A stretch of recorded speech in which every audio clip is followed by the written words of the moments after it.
Alors, le procès de Galilée ou l'affaire Galilée est l'enquête et la condamnation du savant astronome Galilée par l'Inquisition pour avoir dénigré le géocentrisme et soutenu l'héliocentrisme.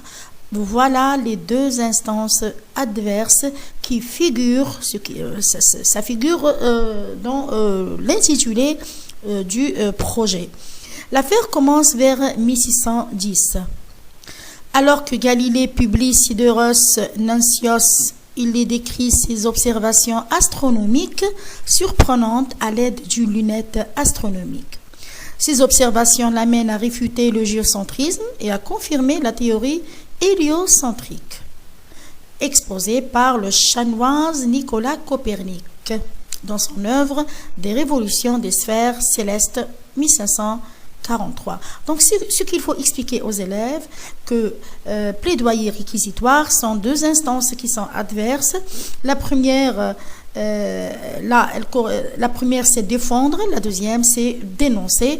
Donc là, Galilée défend l'idée de Copernic, défend la théorie de Copernic, il soutient, si vous voulez, la théorie de Copernic, et l'Église catholique s'oppose à cette vision des choses. Donc là, vous avez, si vous voulez, le discours de Galilée, c'est le plaidoyer, et l'opposition de l'Église catholique, ça correspond au réquisitoire. Donc, l'Église catholique s'oppose à cette vision des choses.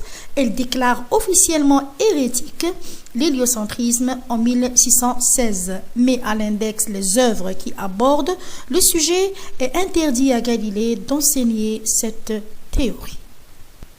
Galilée se conforme plus ou moins à l'interdiction de l'Église. Sa publication du dialogue sur les deux grands systèmes du monde en 1632 entraîne son procès.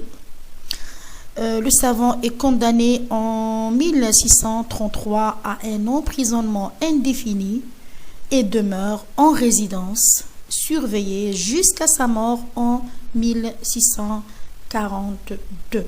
Donc, il y a des mots-clés à expliquer aux élèves dans tout ce que je viens de dire.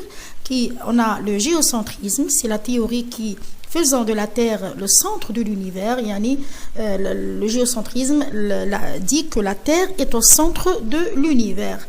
La théorie héliocentrique qui est soutenue par Galilée est une théorie physique qui s'oppose au géocentrisme, bien sûr, en plaçant le Soleil plutôt que la Terre au centre de l'univers. C'est ce qu'il faut expliquer aux élèves.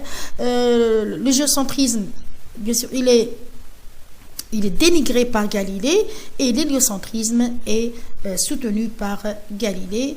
Et vous mettez en relation la relation du procès de Galilée au plaidoyer et réquisitoire. Et il faut expliquer aux élèves le plaidoyer réquisitoire comme si c'est une petite pièce de théâtre. Et je vais vous mettre le lien d'une vidéo que j'ai déjà faite l'année passée. Dans la description, je vais vous mettre le lien et vous allez voir comment j'ai abordé l'explication, si vous voulez, la mise en place de la séquence, comment j'ai fait la mise en place de la séquence du plaidoyer réquisitoire à mes élèves. Si ça vous plaît, bien sûr, vous allez vous inspirer de la vidéo. Donc là, je vous ai apporté des photos. Cette photo montre que voilà, c'est un procès.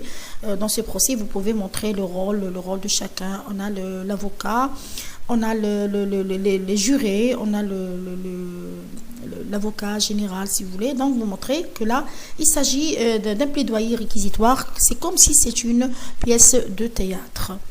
Là, c'est juste pour expliquer les intitulés aux élèves. Et là, on a un schéma qui montre le géocentrisme. La Terre elle est au centre de l'univers, c'est-à-dire qu'elle ne bouge pas, qu'elle tourne pas.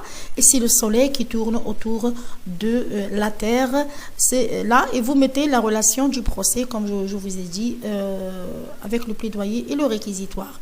La deuxième image, ou bien le deuxième dessin, si vous voulez, le deuxième schéma, montre la théorie de Copernic qui est soutenue par Galilée, qui dit que le Soleil est au centre de l'univers et que c'est la Terre qui tourne autour du Soleil, c'est pas le contraire. Voilà, donc c'est ce que j'ai envie de vous dire dans cette première vidéo. N'oubliez pas de vous abonner à la chaîne, de cliquer sur l'icône sous forme de cloche pour recevoir toutes les vidéos que je vais vous préparer dorénavant. À la prochaine vidéo et merci d'avoir regardé.